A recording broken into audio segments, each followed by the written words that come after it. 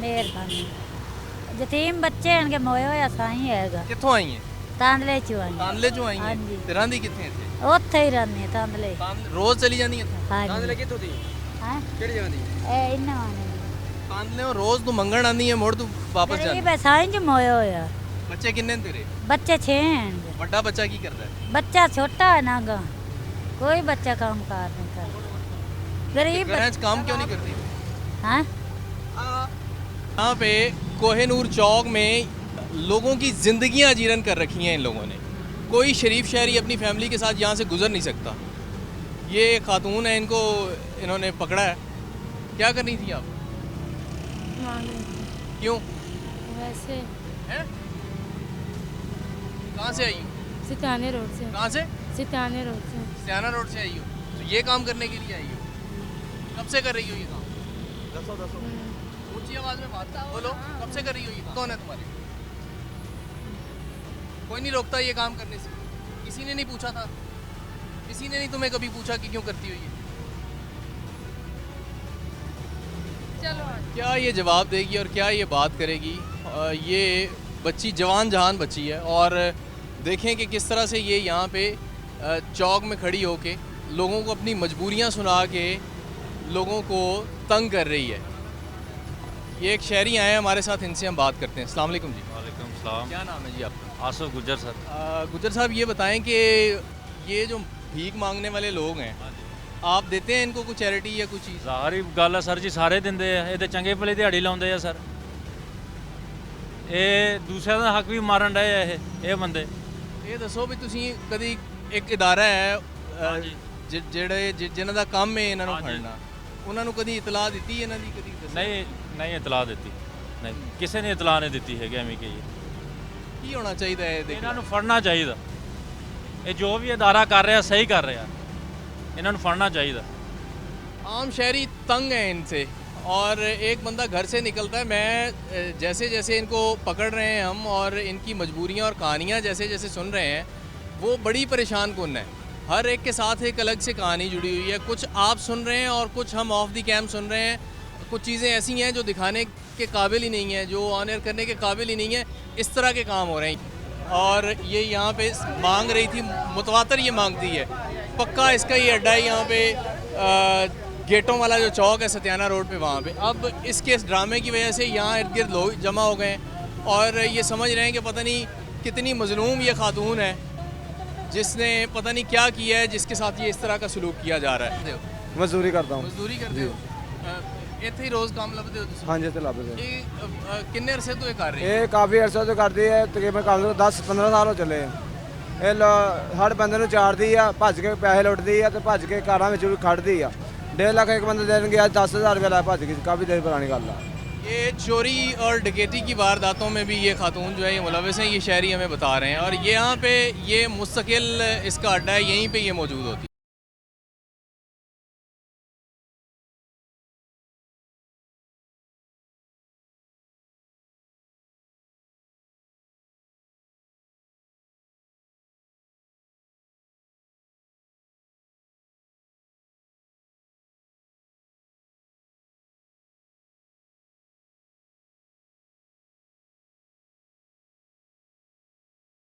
वाले के तौर पे देते हैं कि चले अल्लाह की रज़ा के लिए देते हैं। आपसे ज़्यादा कमाते हैं ये पता है आपको इस बात? नहीं, इसका हो नहीं है हमें। इसकी नौ नहीं है आप। नहीं है यार इनकी हौसला शिकनी किया करें ताकि ये लोग अपने हाथ से काम करना सीखें। ठीक है। लानत है इस पे अल्लाह के रसूल ने, और अल्लाह ने भी इसको नापसंदीदा तरीन इस काम को कराया। बेशक अगर आप ज़रूरत के वक्त कोई चीज़ मांग रहे हैं तो वो समझ में आता है, लेकिन एक बंदा हैप्चुअल जब ये सब कुछ कर रहा है तो उसकी तो बिल्कुल नहीं समझ आती। बस ये ना पीछे ही पड़ जाते हैं, जाते ही नहीं है शॉप से ना। 1-2 दफ़ा हम कहते हैं कि लेकिन नहीं जाते, फिर मजबूरन हमें देने पड़ते हैं। मजबूरन आपको देने पड़ते हैं। ये शॉपकीपर्स हैं, आप गाड़ी में अपनी फैमिली के साथ मौजूद हैं, आपको बार बार आके प्रोवोक किया जा रहा है, तंग किया जा रहा है, आपको बार बार आके तंग किया जा रहा है। फैमिली के साथ आप मौजूद हैं तो आप कहते हैं कि 10 रुपये, 15 रुपये, 20 रुपये दे के इससे जान छुड़ाओ किसी भी तरीके। लेकिन इन लोगों का ये कारोबार है, इनका ये धंधा है जो ये एक लंबे अरसे से इस शहर में कर रहे हैं। और इस शहर के बासी तकरीबन इनसे मैं मंगती पई हूं। क्यों? मेरा साईं मरा है, मेरे 2 पोतरे नोना जो पता है भाई ने, मैं अगे एक बार आई मोड़नी है। ये क्यों है काम शुरू किया? मेरे पोतरे 2 निक्के निक्के नाश्ते मंगनी है। ले चलो जी, चलो जी ले जाओ। ठीक है ਅਸੀਂ ਨਹੀਂ ਮੰਗਦੇ हैं? ਪੈਸੇ ਨਹੀਂ ਮੰਗਦੇ ਜੇ ਇਦਾਂ ਹੀ ਆਏ ਸਾ ਕਿੱਥੇ ਰਹਿਣੀ ਹੈ ਤਗਲਾਮਾ ਵਾ ਕੀ ਕਰਦੀ ਪਈ ਹੈ ਉਦਾਂ ਹੀ ਆਏ ਸੀ ਦਵਾਈ ਲੈਣ ਹੈ ਦਵਾਈ ਲੈਣ ਇੱਥੇ ਕਿਹੜਾ ਹਸਪਤਾਲ ਹੈ ਇੱਥੋਂ हैं ਇੱਥੋਂ ਦਵਾਈ ਲੈਣ ਆਏ गुलामाबाद में ये खातून रहती हैं और दवाई लेने के लिए यहाँ मेन जो सिटी टर्मिनल है यहाँ पे आई हुई हैं। फुटेज आपने देखी है कि ये मांग रही थी। बंदा कितने तेरा ਘਰ की करता है ਘਰ ਸੁਗਦਾ ਸਾਹਿਬ ਜੀ ਪਰੇਸ਼ਾਨ ਕੰਮ ਮੇਲੇ ਮੰਡੀਆਂ ਬੰਦ ਨੇ ਹੋਰ ਹੁਣ ਕੀ ਹੋਈ ਕਰੀਏ लोगों को इतने तंग करना शुरू ਨਹੀਂ किया ਸਾਹਿਬ ਜੀ ਤੰਗ ਨਹੀਂ ਕਰੀਦਾ ਅੱਲਾ ਦੇ ਜਿਹਨੇ ਰੱਬ ਦੇ ਰਾਹ ਦਾ ਦੇਣਾ ਲੈ ਲਈਦਾ कराना शुरू किया है लोगों ਹਾਵੇ ਅੱਲਾ ਮਾਫੀ ਸਾਥੋਂ ਕਿਨੇ ਡਰਨਾ को इनको पकड़ने के लिए कम से कम हमारे बस का काम तो नहीं है। कोहिनूर मस्जिद चौक से भागना शुरू किया हमने और दूसरा जो चौक है वो क्रॉस करके ये प्लाज़ों के अंदर से होती हुई जो मेन जड़ा वाला रोड है वो क्रॉस करके पता नहीं कहाँ भाग गई हैं। किधर गए हैं? क्या करते हैं आप ऐसे जब ये करते हैं? हम थक जाते हैं, क्या करना है। और क्योंकि वो ख़वातीन हैं, अगर हम उनके हमारी ख़वातीन भागेंगी तो वो तो नहीं इतना भाग सकेंगी। हम भागेंगे तो लोग इशू बनाएंगे कि फ़ीमेल के पीछे भागते हैं। बहरहाल सवाल है अभी जब हम ने पकड़ा वहाँ पे जो मेन रेलवे स्टेशन चौक है वहाँ पे एक खातून को, उसका तमाशा आपने देखा कि वो कितना उसने वावेला किया। और यही सूरत हाल है। आप इनमें से किसी को भी पकड़ लें, किसी को भी, ये इदारे हैं इनका काम है गदागरी के ख़िलाफ़ क्रैकडाउन, ये रोज़ाना की बुनियादों पे ये लोग करते हैं और रोज़ाना ये सब कुछ होता हुआ ये लोग देखते हैं। मेरी है भाई। आपकी है? कहाँ से आई हैं आप? भाई तू से आए कहाँ से? जांग से आए जांग से। ये कितने माह की बच्ची है? भाई हैं? होनी हो भाई अल्लाह का नाम छड़ दो मिन्नत वाली गल क्यों ये काम शुरू किया? भाई बात छोटे छोटे बच्चे ने कसम में उन्हीं मिन्नत वाली गल में पढ़दे आ अल्लाह कितने? भाई कोई नहीं छोटे छोटे बच्चे ने मिन्नत कितने बच्चे हैं तेरे? भाई बस करो मैं पढ़दे वाली मिन्नत वाली गल पर्दे वाली खातून है ते ये काम जेड़ा शुरू किया है ठीक है? मिन्नत वाली गल हुण नहीं करेंदी मिन्नत वाली गल छड़ दियो अल्लाह का नाम इन्हें ले जाएं और ले जा के वहाँ पे देखते हैं कि इनके शौहर क्या करते हैं। वो आते हैं या फिर वाकई जो कहानी ये खातून सुना रही है वो सही है, लेकिन फिर भी ये इस बात की जस्टिफिकेशन नहीं है कि एक 2 माह के बच्चे को लेके ये गदागरी तो कर सकती है, बेकारन तो बन सकती है, लेकिन काम नहीं कर सकती। गदागर ख़वातीन को लेके इस वक्त हम लोग पनागाह पहुँच चुके हैं और यहाँ पे इनका इंदराज होगा और इससे मुताल्लिक मुनीर साहब से हम जानते हैं कि जो बार बार रिपीट कर रही होती हैं उनके साथ क्या सलूक किया जाता है। अब ज़्यादा हैरानकुन बात ये है कि ज़्यादातर ये ख़वातीन हैं। जितने भी सिग्नल्स पे हम लोगों ने कार्रवाई की है या जो टीम है मुनीर साहब की, कहीं कोई मर्द नज़र नहीं आया। अगर कोई था भी तो वो किसी माजूरी की वजह से कहीं ना कहीं ये काम कर रहा था। मुनीर साहब ये बताइएगा कि अब हम यहाँ पहुँच चुके हैं, अब इसके बाद अगली कार्रवाई क्या है? सर इसके बाद अगर आप देख ही रहे हैं कि इनके पास आईडी कार्ड किसी के पास नहीं है तो हम इनको पनागा में ही छोड़ेंगे। तो 1-2 दिन ये डी ग्राउंड जाएंगे, उधर से स्टाम्प साइन करवाएंगे। इनकी एक सज़ा जैसे सज़ा देनी है कि इनको सफ़र करवाना है या इनको रखना है, स्टाम्प साइन करवा के फिर हमारे पास आएंगे, फिर हम इनको रिलीज़ करेंगे। अच्छा ये बताइएगा कि जो बार बार रिपीट में आ रहा होता है जो भी गदागर, उसका क्या करते हैं फिर? उसको उतने दिन ज़्यादा स्टे करवा देते हैं। मिसाल एक पहले आया ना, उसको 1 दिन स्टे करवाया या 2 दिन, उसको फिर दूसरी दफ़ा आया 3 दिन, फिर तीसरी दफ़ा आया फिर 4 दिन, फिर ऐसे ही ज़्यादा स्टे करवा देते हैं ताकि उनको सज़ा ज़्यादा हो जाए। ज़्यादा से ज़्यादा। अच्छा सुधरते भी हैं लोग यहाँ से आके या फिर रिपीटर्स ही हम मोस्टली देखते हैं? मेरे टनोर के दौरान जो है ना वो 3-4 लोग तकरीबन सुधरे हैं। एक कश्मीर पुल पे औरत है, वो अब वहाँ पे मास्क वगैरह लगा के बैठी है। एक इधर लारी अड्डे में है, वो चीज़ें फ़रोख्त करती है। एक GTS में है, वो भी चीज़ें फ़रोख्त करती है।